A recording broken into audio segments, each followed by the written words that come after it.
Hello students, हमारा digestion in human being का last तक हमने देखा था स्मॉल इंटेस्टाइन तक फूड कैसे एब्जॉर्ब हो गया विली के द्वारा और ब्लड में चला गया।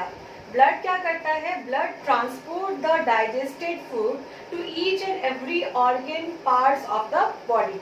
हमारे पूरे बॉडी सेल्स को जरूरत है ना एनर्जी की, तो सारी जगह फूड को पहुंचा देता है ब्लड। वहां जाने के बाद क्या होता है? एक्चुअली हमारे सेल्स में फूड का ब्रेकडाउन होता है। जो डाइजेस्टेड फूड, मान लीजिए ग्लूकोज गया, जो आप अपर सेक्शन में आएंगे आपको पढ़ाया जाएगा, जो डाइजेस्टेड फूड होता है वो फिर टूटता है माइटोकॉन्ड्रिया के हेल्प से और क्या निकलता है? एनर्जी निकलता है। माइटोकॉन्ड्रिया एक सेल का इंपॉर्टेंट हिस्सा होता है, पार्ट होता है। यहाँ पे मैं बता रही हूँ।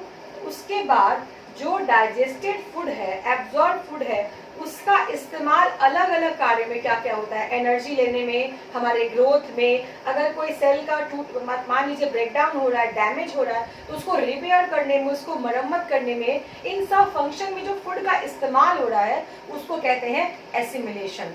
अगला हमारा assimilation, the process of utilization of digested and absorb food for different functioning. जो डाइजेस्टेड फूड का है उसका इस्तेमाल करना अलग अलग कार्यों में, जैसे लाइक टू ऑब्टेन एनर्जी, ऊर्जा प्राप्त करना, growth and repair, is known as assimilation. ये हमारा एसिमिलेशन। सिंपली समझिए, डाइजेस्टेड फूड का इस्तेमाल करना। जो पचा हुआ भोजन है उसकी हमारे बॉडी को अलग अलग कार्यों के लिए जरूरत पड़ती है और उसका जो इस्तेमाल होता है वो हो गया आपका एसिमिलेशन। ठीक है। Now last part of the alimentary canal क्या है? Large intestine. लार्ज क्यों कहते हैं? वाइडर होता है इसलिए इसको लार्ज कहते हैं। हालांकि इसकी जो लंबाई है वो छोटी होती है, वो मैंने बताया हुआ है। It is the wider and shorter than small intestine. कहाँ? वो 7.5 मीटर का था और ये कितना है? 1.5 मीटर। ओके। इसका काम क्या है? जब डाइजेशन कंप्लीट हो गया हमारे स्मॉल इंटेस्टाइन में, तो ऐसे कुछ पोर्शन होते हैं जो डाइजेस्ट नहीं होते हैं, उसको कहते हैं अनडाइजेस्टेड फूड या वेस्ट मटेरियल। उसका हमारी बॉडी से बाहर निकलना जरूरी है। आप इसको समझिए, आप जूसर, कभी जूस की दुकान पे जाइए या घर पे जूस निकालिएगा, आप फ्रूट्स को जब डालते हैं तो जूस आपका निकल गया और उसका जो बेकार का चीज निकलता है वो क्या हुआ? वही सिंपली हमारे डाइजेशन में क्या हो गया? अनडाइजेस्टेड फूड हो गया। उसका हमारे बॉडी से बाहर निकलना बहुत जरूरी होता है। इसमें रोल होता है हमारे लार्ज इंटेस्टाइन का। दूसरा इसका फंक्शन है, अगर हमारे बॉडी से, हमारे बॉडी में वाटर का बड़ा इंपॉर्टेंट रोल होता है, समथिंग साल्ट्स या मिनरल्स का, उसका लॉस ना हो बॉडी से, इसको बचाने के लिए हमारे लार्ज इंटेस्टाइन की वॉल क्या करती है? एक्स्ट्रा वाटर को एब्जॉर्ब कर लेती है और उस साल्ट को भी एब्जॉर्ब कर लेती है। ठीक है। Now its function is to absorb water and salt from the undigested food. जो अपचा हुआ भोजन जा रहा है लार्ज इंटेस्टाइन में, उसमें से एक्स्ट्रा वाटर और साल्ट को एब्जॉर्ब कर, ताकि हमारे बॉडी से वाटर का लॉस ना हो पाए। ठीक है। दूसरा है the waste material get stored in rectum. Rectum क्या? फिगर में देखिएगा, मैंने सबसे नीचे बनाया है लार्ज इंटेस्टाइन में, उसके द्वारा एक ओपनिंग को दिखाया मैंने, एनस को दिखाया। रेक्टम एक पार्ट है लार्ज इंटेस्टाइन का जहाँ पे अनडाइजेस्टेड फूड जमा होकर रहेगा और समय समय पर बॉडी के द्वारा बाहर निकाल दिया जाएगा। किसके द्वारा? एक ओपनिंग है, उसको कहते हैं anus. From rectum the undigested food passes outside the body. हमारी बॉडी से बाहर निकलना बहुत जरूरी है अंडा बेकार की चीजों का, है ना। Body through anus, last opening है एलिमेंट्री कैनल का, and this process is known as egestion. इसी के साथ हमारा न्यूट्रिशन कंप्लीट हो रहा है। याद कीजिए, न्यूट्रिशन का सबसे लास्ट स्टेप हमारा ईजेशन था, the process of removal of waste material outside the body. Digestion in human के बाद हमें देखना है digestion in grass eating animals. Cow, buffalo, cattle जो होते हैं, जो ग्रास खाते हैं, जो भी, उनको क्या कहते हैं? हम रूमिनेंट्स कहते हैं। ग्रास ईटिंग एनिमल्स का नाम रूमिनेंट्स है। रूमिनेंट्स क्यों है? जब मैं आपको रूमिनेशन समझाऊंगी तो आपको समझ में आ जाएगा रूमिनेंट्स क्यों कहते हैं। रूमिनेशन एक प्रोसेस है। आपने कभी ध्यान से देखा है गाय को घास खाते हुए भी देखा होगा, आपने कभी कभी देखा होगा नॉर्मली घास गाय जब बैठी हुई है वो अपना माउथ को चला रही है, लगता है कुछ को चबा रही है, उसको चिविंग कर रही है। उस जो चिविंग की प्रोसेस है इसी को कहते हैं रूमिनेशन। इसको समझना है होता क्या है। जब गाय जो भी काउज हैं, काउ बफेलो कैटल हैं, जब वो अपना भोजन लेते हैं, ग्रास लेते हैं, तो जल्दी जल्दी निगल लेते हैं, उसको बिना चबाए उसको निगल जाते हैं। कहाँ पे निगल के ले जाते हैं? उनके स्टमक का एक पार्ट है जिसका नाम है र्यूमेन, ठीक है, वहाँ पे वो फूड उनका जो ग्रास ले रहे हैं जल्दी जल्दी, वो पेट भरने के लिए अपना ले लेते हैं और वो र्यूमेन में जाके स्टोर हो जाता है। र्यूमेन क्या है? उनके स्टमक का एक हिस्सा है। र्यूमेन में भोजन जो है फूड पार्शियली मतलब होता है कुछ हिस्सा, अंशतः डाइजेस्ट होगा, और उस पार्शियली डाइजेस्टेड फूड को, जैसे हमारा स्टमक में फूड डाइजेस्ट होता है, उसी तरह काउस के भी स्टमक में फूड डाइजेस्ट होता है। कहाँ? र्यूमेन में।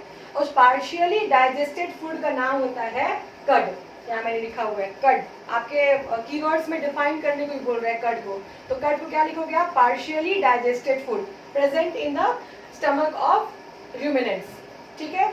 अब वहां से क्या होगा, देखिए थोड़ा अलग क्या हो रहा है, डाइजेशन में उसको चबाया तो नहीं गया है ठीक से डाइजेस्ट करने के लिए, वापस उसके ह्यूमन से वापस थोड़े थोड़े स्मॉल अमाउंट में वो कर्ड उनके माउथ में आता है। वो उनका सिस्टम डेवलप्ड है, इस तरह से उनके माउथ में आता है और उसको वो धीरे धीरे चबाती हैं और फिर उसका अच्छे से डाइजेशन होता है। जो पार्शियली डाइजेस्टेड फूड था वो चला गया था कहाँ पे? उनके र्यूमेन में, और वापस स्टमक से स्मॉल अमाउंट में उनका, उसको कहते हैं कर्ड को, स्मॉल अमाउंट में आ रहा है फूड माउथ में, और धीरे धीरे अब वो आराम से बैठ के उसको चबाती हैं और अपने फूड को डाइजेस्ट करती हैं। इसी प्रोसेस को हम कहते हैं र्यूमिनेशन। काउस के ग्रास में एक अलग तरह का कार्बोहाइड्रेट होता है जो हम अपने जो कोई भी एनिमल डाइजेस्ट नहीं, ह्यूमन बीइंग डाइजेस्ट नहीं कर सकता है, ठीक है। उसका नाम क्या है? सेल्यूलोज है। क्या मैंने लिखा हुआ है, अब देखते हैं इसको। Digestion in grass eating animals, उसको क्या कहते हैं? रूमिनेंट्स कहते हैं। The grass eating animals quickly swallow grass and stored in a part of stomach known as rumen. जब वो घास खाते हैं तो वो सीधे निगल जाते हैं घास को, कहाँ पे लेके आते हैं? अपने स्टमक में, जिसका नाम क्या है? उसके चैम्बर का र्यूमेन नाम है। वहाँ क्या होता है? Here the food gets partially digested, वहाँ अधूरा, अंशतः वो डाइजेस्ट होता है, नॉट कम्प्लीटली। और उसको क्या कहते हैं? पार्शियली डाइजेस्टेड फूड को क्या कहते हैं? कर्ड कहते हैं। अब कर्ड कहाँ जाएगा? वापस उनके माउथ में आएगा अच्छे से च्यूइंग के लिए। इसको कहते हैं रूमिनेशन। रूमिनेशन क्या है? The process in which curd returns to the mouth in small lumps, थोड़े थोड़े मात्रा में, and animals chew is known as rumination. वह प्रक्रिया जिसमें पार्शियली डाइजेस्टेड फूड वापस माउथ में आए, उसको फिर से चबाया जाए, इसको कहते हैं रूमिनेशन। और ऐसे एनिमल को हम कहते हैं रूमिनेंट्स, ठीक है। Last line, the grass is rich in cellulose. Cellulose क्या है? जैसे ग्लूकोज होता है वैसे ही सेल्यूलोज। अब हम अपने चैप्टर का सबसे लास्ट पॉइंट देख रहे हैं। न्यूट्रिशन इन एनिमल्स में लास्ट पॉइंट हमारा है डाइजेशन इन अमीबा। हमने ह्यूमन का देखा, हमने रूमिनेंट्स का देखा, अब हम डाइजेशन इन अमीबा भी देख रहे हैं। बेसिकली अमीबा होता क्या है? अमीबा वन सेल का ऑर्गेनिज्म होता है, अ यूनिसेलुलर ऑर्गेनिज्म, सिंगल सेल का, काफी छोटा है। एक सेल की साइज जो होती है वो हमारे इमेजिनेशन से भी छोटी होती है, हम कभी भी उसको नेकेड आई से नहीं देख सकते हैं। माइक्रोस्कोपिक स्ट्रक्चर होता है, एक्वेटिक होता है, पानी में रहता है, मगर बहुत इंपॉर्टेंट है बायोलॉजी में, बिकॉज सिंगल सेल का है तो स्टडिंग के लिए इसको हम जरूर इस पर मेंशन करते हैं। अमीबा का जो स्ट्रक्चर होता है, मैंने यहाँ ड्रॉ किया है, इसका स्ट्रक्चर शेप फिक्स नहीं होता है, इरेगुलर होता है, ये अपने शेप को चेंज कर सकता है।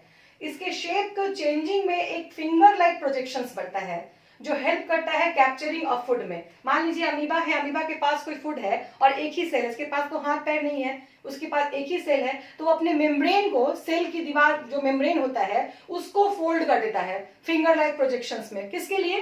फूड को पकड़ने के लिए। इसी को कहते हैं हम स्यूडोपोडिया, ठीक है। अब स्यूडोपोडिया क्यों कहते हैं? मैंने यहाँ लिखा है फॉल्स फिट, जिसपे चर्चा भी हुई थी लाइव क्लास में। स्यूडोपोडिया फॉल्स फिट इसलिए कहा जा रहा है कि वो परमानेंट नहीं है, जब फूड को अंदर ले लिया जाएगा वो वापस नॉर्मल शेप में आ जाएगा, तो परमानेंट तो नहीं है, समय पड़ने के लिए, दिखावे के लिए वो फिट का काम कर रहा है, फिर वो नॉर्मल आ जा रहा है, इसीलिए इसको क्या कहते हैं? स्यूडोपोडिया या फॉल्स फिट। जब अमीबा अपने फूड को कैप्चर करता है with the help of pseudopodia, food चला जाता है एक इम्प्टी स्ट्रक्चर में, एक गोलाकार स्ट्रक्चर में, जिसको कहते हैं हम फूड वैक्यूल। वैक्यूल का मतलब समझिएगा, हॉलो इम्प्टी स्ट्रक्चर, जिसके अंदर कुछ चीज जाके समा सके, एक्यूमुलेट हो सके। हमारे सेल्स में भी होता है। तो अमीबा को फूड चाहिए, उसको भोजन चाहिए, तो वो किसकी मदद से लेगा? स्यूडोपोडिया की मदद से। मान लीजिए यहाँ पे कोई फूड पार्टिकल है, ठीक है, इसको कैप्चर करना है तो इसके मदद से वो कैप्चर कर लेगा, अंदर ले लेगा। और फूड कहाँ जाएगा? आपके फूड वैक्यूल में। फूड वैक्यूल में अब अमीबा के बॉडी में भी एंजाइम्स होते हैं, वो सेक्रीट होंगे, डाइजेस्टिव जूस होता है, इसके एक सेल में ही सारा काम परफॉर्म होता है, सारे फंक्शंस होते हैं। इस पर एंजाइम्स काम करेंगे, जूस काम करेगा और ये रप्चर कर जाएगा, ये टूट जाएगा। टूटने के बाद फूड रिलीज होगा, फूड डाइजेस्ट हो गया, एब्जॉर्ब होकर पूरी बॉडी में एसिमिलेट हो जाएगा और वेस्ट जो मटेरियल है वापस मेम्ब्रेन के द्वारा बाहर निकाल दिया जाएगा। ठीक है, इस तरह से आप देखिए एक सेल के अंदर न्यूट्रिशन के सारे स्टेप्स हो रहे हैं। फूड अंदर भी आया, इंजेक्शन हुआ स्यूडोपोडिया के हेल्प से। इंजेस्टेड फूड कहाँ पे जमा हुआ? फूड वैक्यूल में जमा हुआ। फूड वैक्यूल रप्चर हुआ, फूड डाइजेस्ट हुआ। डाइजेस्टेड फूड बॉडी में एब्जॉर्ब हुआ, एसिमिलेट हुआ, मतलब उसका इस्तेमाल हुआ, और जो बेकार की चीजें हैं वो वापस यहाँ से, मान लीजिए मेम्ब्रेन ब्रेक हो रहा है और यहाँ से रप्चर करके वो चीज इजेक्ट हो जाएगा, बाहर निकल जाएगा। देखते हैं इसको। Digestion in amoeba. Amoeba is a unicellular means single cell structure organism which eats microscopic structure। ठीक है, स्यूडोपोडिया, उसका अहम रोल है डाइजेशन में। देखा जाए in amoeba finger like projections are present called as pseudopodia. दिख रहा है वहां पे आपको, मैंने इसको समझाया भी अभी है। It helps in capturing of food, food को अंदर लेने में, फूड को पकड़ने में हेल्प करता है। ठीक है, food gate captured in food vacuole, जो फूड स्यूडोपोडिया की मदद से अंदर आएगा, कहां जाएगा? फूड वैक्यूल में जाएगा, वेयर गेट डाइजेस्टेड। अब आपका ये न्यूट्रिशन कंप्लीट हो गया, इसके साथ ही आपका ये चैप्टर भी कंप्लीट हो गया।